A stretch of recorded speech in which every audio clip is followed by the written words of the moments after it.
Hi, welcome to Wise Guys.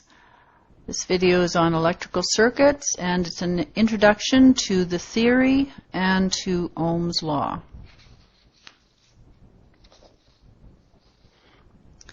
Here we have a basic electrical circuit. We have a battery. We have a wire that connects us to a light, and then the wire that brings the other side of the light back to the battery. And you can see here that we have a switch.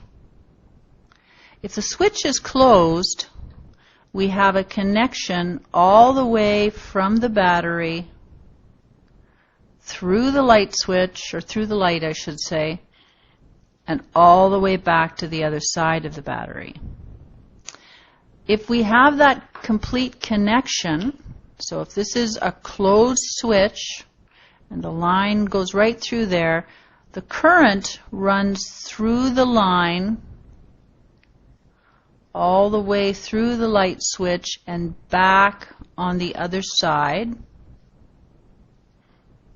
and that causes the light to turn on. Now, current is just a flow of electrical charges. All through this wire, and actually all through everything, we have atoms, and what happens is the electrons just move from atom to atom, and that's what causes the flow of electrical charges. Now, if this switch were open, and if it was open, there would be a complete break. There would be a break in the circuit, so no electrical charges would be able to move, because they have nowhere to go. They can't jump across space. So we'd have to have a closed switch here to cause the electrical charges to move. Now current, the current that flows through this line, has the symbol of I. I is the symbol for current. Voltage, which is what we normally think about when we think about a battery. A battery has a particular voltage. That is referred to as potential difference or electromotive force, sometimes termed EMF. And that is the force that pushes the electrons through the wire. The last thing that we talk about in circuits, so these are the three important points: current, voltage, and resistance. Resistance impedes the flow of current. So when we have this light switch here, it creates resistance. And as a result, there's a voltage drop across that light, and that is what causes the light to turn on. And the symbol for resistance in a circuit diagram looks like this. That's the symbol for resistance. The other thing I want to talk about is the fact that we have a negative terminal on this side of the battery. That negative terminal is connected to the negative terminal on the light switch. And we have a positive terminal on this side. And because, of course, this is a short circuit all the way, what we have at this point we also have here. So if it's positive on this side of the battery, it's positive on this side of the battery. And again, we have the battery. Let's say there's 12 volts across this battery. There's 12 volts here. We have 12 volts across this light, which causes the light to turn on. Now, the next page we're going to look at the way we show a typical electrical circuit. This is a drawing. This symbol represents a battery. Here's the positive terminal. There's the negative terminal. As I already said, the electrons are the ones that move, so they move from the negative terminal to the positive terminal. And here's our symbol for a resistance, and we have a resistance in this circuit of 10 ohms. So let's talk about that a little bit. E is the symbol for voltage, and the units of voltage is the volt, and that's written as a big V. Another thing that's used for voltage is also just a big V. Sometimes it's shown that way as well. Current, as I already said, has the symbol of I, and the unit for current is amperes, which is shown as a capital A. R is the symbol for resistance, and the unit is ohms, and it's this Greek symbol which is called omega. The other thing we talk about in electrical circuits is power. Power is a capital P, and the unit for power in the metric system is watts, and that's a capital W. And here's the formulas that are used typically in electrical circuits. Ohm's law is very, very important, and it'll get you through every circuit virtually. E equals IR, voltage equals current times resistance. Here are two power formulas, and they're the power formulas that I tend to use. Power equals voltage times current. Power also equals I squared R. So current squared times resistance. Now let's just work through this circuit. Again, we have a 45 volt battery here, and we have a resistance of 10 ohms. The negative side connects to the negative side of the resistor, and the positive side of the battery connects to the positive side of the resistor. And the current flows from the negative to the positive. If we want to find the current in this circuit, we use Ohm's law. So we know that E equals IR, and we want to get current, which is I. So I'm going to divide both sides by R, because I want to get R out of there. R divided by R is 1.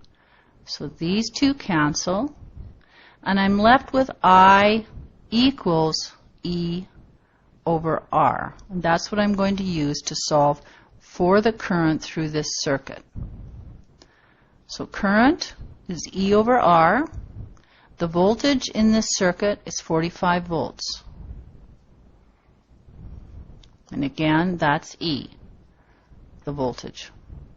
And on the bottom is my resistance. And that's this piece. And it's the only resistance in this circuit, so that's what I'm going to use, 10 ohms.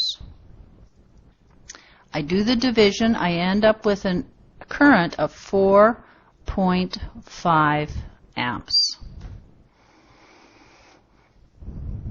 Now the next thing that I can figure out is the voltage drop across this resistor.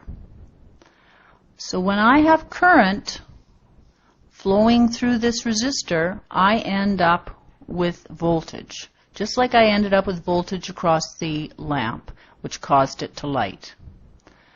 And I can find that voltage, so E1, by using Ohm's law, current times resistance. I know the current through this resistor is what we just solved for, the 4.5 amps, because that's the current through the entire circuit, all the way through here.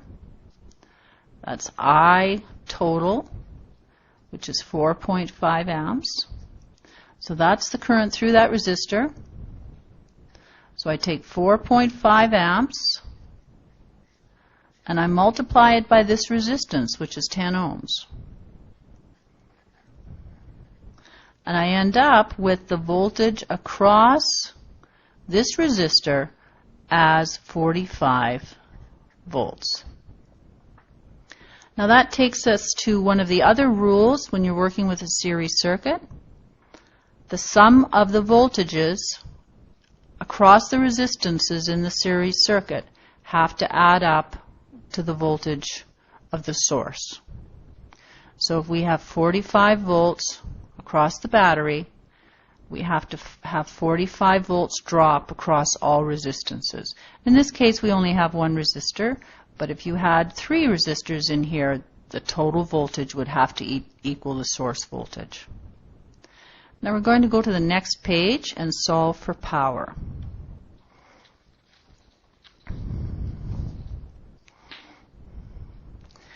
We know, let's just get some information about this resistor. And the power we're solving for at this point, we can solve for total power in the circuit.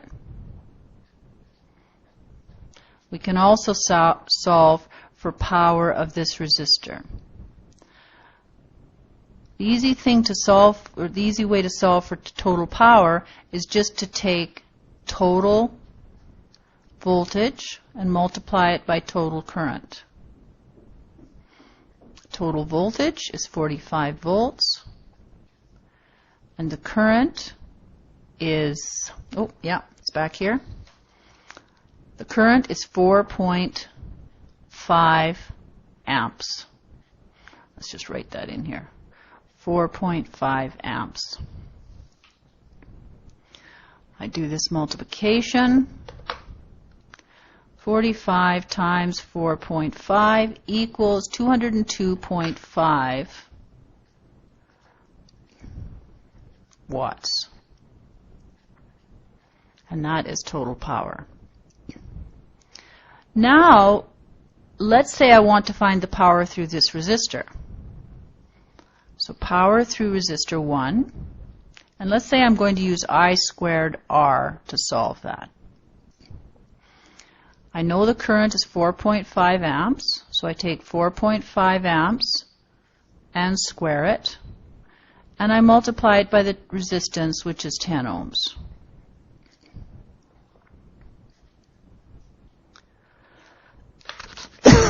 Excuse me.